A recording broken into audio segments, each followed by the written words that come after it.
You call it the vicious vortex. We call it heated fellowship. That's Yeah, we don't have arguments. We have heated fellowship. Heated And usually it was because something built up.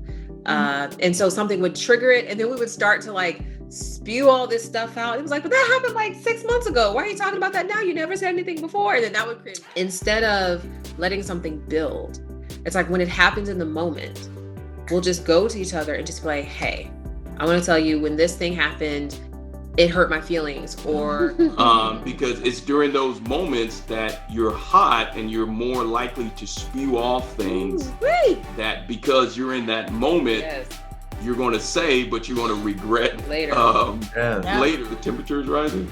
Is it just learn to just stop it and just say, hang on, wait a minute. This isn't going right. Like, obviously you're not hearing what I'm trying to say. And when we first got married, we had everybody trying to tell us how to do things in our union. And the Bible talks about this on purpose, that you have to leave and cleave to your wife. Right. But we don't allow that type of stuff to come in and dictate what we do in our marriage. It'll cause a lot of problems. Hey, welcome back. We are finishing up our series with Pastor Tim and Nona Jones, and I hope you've enjoyed every part of this series. I have. I really enjoyed listening to them and their transparency and their heart, and I'm sure that you got a lot out of that too. We hope you enjoyed the last video in this series. When you are in the middle of an argument, like in that you guys we call it the vicious vortex, because we trigger each other's thorn and it just goes around like this. Vicious vortex of death, because it does not end good. And what I say is, literally, when we get that way, we're hijacked, right? And we become like two 7-year-olds trying to have a conversation that never ends up good. And we have had to come up with a way to put a pause and stop that vicious vortex. And then we do a couple things to take care of our heart, and then we come right back and get back into the conversation with more intention instead of being two 7-year-olds.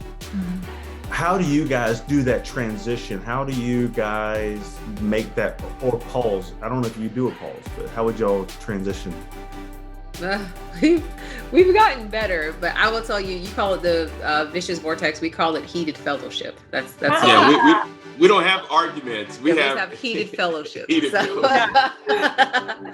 But yeah, we've gotten better. I mean, we definitely have had our 7-year-old moments. Oh my gosh, I would say 85 to 90% was like the 70s. But then I say a few years ago, because we realized, it was like, man, we hadn't really had like a kind of knockdown, drag out in years. But we would have moments where we were just upset with each other, irritated. And usually it was because something built up. And so something would trigger it. And then we would start to like spew all this stuff out. It was like, but that happened like 6 months ago. Why are you talking about that now? You never said anything before. And then that would create another argument. And I think we've gotten to the point now, which I appreciate so much, because you actually just did it, where instead of letting something build, it's like when it happens in the moment, we'll just go to each other and just be like, hey, I want to tell you when this thing happened, it hurt my feelings, or it just didn't feel good, or something like that. So we can actually just talk through it. And usually when we do that, it doesn't create an argument. Like, it's usually because we love each other. So it's like, well, I didn't mean to hurt you. So, I'm sorry about that. Here's what I was thinking. It was definitely not to hurt you. And it's like, okay. Well, I think one of the biggest things we've learned is when those moments of heated discussion come, is one, keep your mouth shut. Because it's during those moments that you're hot and you're more likely to spew off things that because you're in that moment, you're going to say, but you're going to regret later. Later. And so, one of the things we've had to learn to do to kind of tone some of that stuff down is when we see that the temperature is rising in our heated fellowship, the temperature is rising, is to just learn to just stop it and just say, hang on, wait a minute. This isn't going right. Like, obviously you're not hearing what I'm trying to say, and I'm not hearing what you're trying to say. Let's table this for a moment, and then let's come back later this afternoon, or sometimes even a later date or whatnot. Right. Because when you're upset and the tempers are going, nobody's hearing each other. Yeah. So you're not listening to each other at all. I think early on in our marriage, we tried to force the conversation in that moment so that we could do it. No, we need to deal with this. That's good. good. We're not dealing with it. Yeah, and it's all because of the fight or flight response. Yeah. It actually shuts down your prefrontal cortex, and you literally can't be logical. Nope. You're not even thinking. You're just talking, and it's so unproductive. Yes. So in your marriage, especially Nona, you have a good bit of work in the social media side of life. How do you guys create and protect boundaries around your marriage? Are you talking on about social media? How do you prioritize your marriage with boundaries? Yeah, that could be it. But the reason I was throwing social media in there is because sometimes in our life, like we can get sidetracked and sucked into social media side and neglect our spouse. Yeah, I see what you're saying. saying. That's kind of why I threw that in there, but more along the lines of your marriage as a whole. How do you protect your boundaries in your marriage? Does that make better? Yeah. Well, I will tell you, in terms of the encroachment of technology, which tends to happen, what I try to do is I just like put my phone on the charger. Like usually after I pick up my boys from school, I'll put my phone on the charger back in the room and leave it there. Like I try not to keep it on me unless I'm having like a conversation with someone or I'm texting with someone to get some updates about something.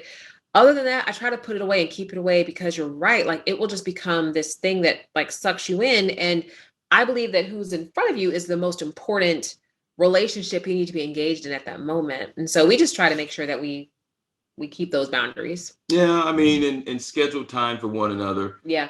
What we found is that you can get so busy in ministry, so busy in your careers. Yeah. And people sometimes don't know how to say no. Yeah. Yeah. Some people they don't know how to say no, and so they take on more and more and more and more.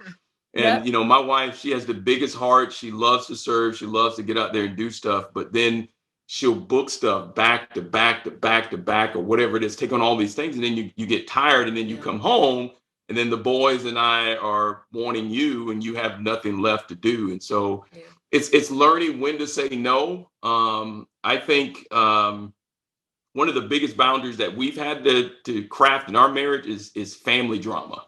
Oh God. Man, for those people who are married, you got to keep the family stuff out of your marriage. Oh man. Keep, mama and daddy and brothers and sisters and aunts and cousins. When we first got married, we had everybody trying to tell us how to do things in our union. And the Bible talks about this on purpose, that you have to leave and cleave to your wife.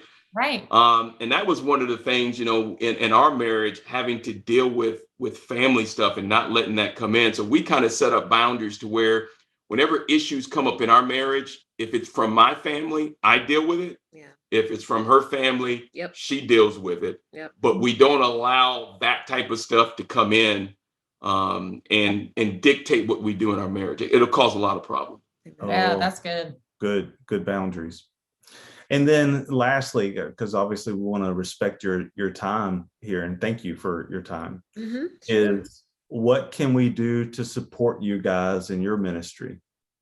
Oh man, prayer. Yeah. I'm telling you, just pray for us whenever you think of our names, lift us up. Because what I know is that with a great assignment comes great opposition. And so, we experience all types of things, hurtful things all the time that we just need encouragement through, not even so much for our marriage, but just for the ministry, the work of the gospel. Yeah. So just prayer. Awesome. I would agree with COVID and everything else. I think every church from a church context is experiencing all different types of things. And, you need guidance of what God would have us to do. So both in ministry as well as in our marriage, just prayer that we would be humble, that we would hear the voice of God and what he's telling us to do. And more importantly, that we would be obedient. Yes. I mean, not be proud and not get to a level of success to where you begin to rebel against the one who's given you everything that you have. So just that willingness to be obedient. Oh, yeah. Well, we will absolutely pray for you guys and send you encouragements also, because I know how important that is. Yeah. It's really important for us. Thanks for joining us, and we'll see you next time. Bye. I had an experience where I was introduced to pornography at a young age through a neighbor's house. At 8, I was sexually molested, and 3 times at different ages as a child by 3 different people outside of my family. Like, I was hooked on that, visually hooked. And secrets become a thing where you try to hide things. They will manifest itself way into life in many different ways. And then I was trying to navigate fatherhood and life at 16 years old, ruining that marriage through the same circumstances of infidelity and pornography, and ended up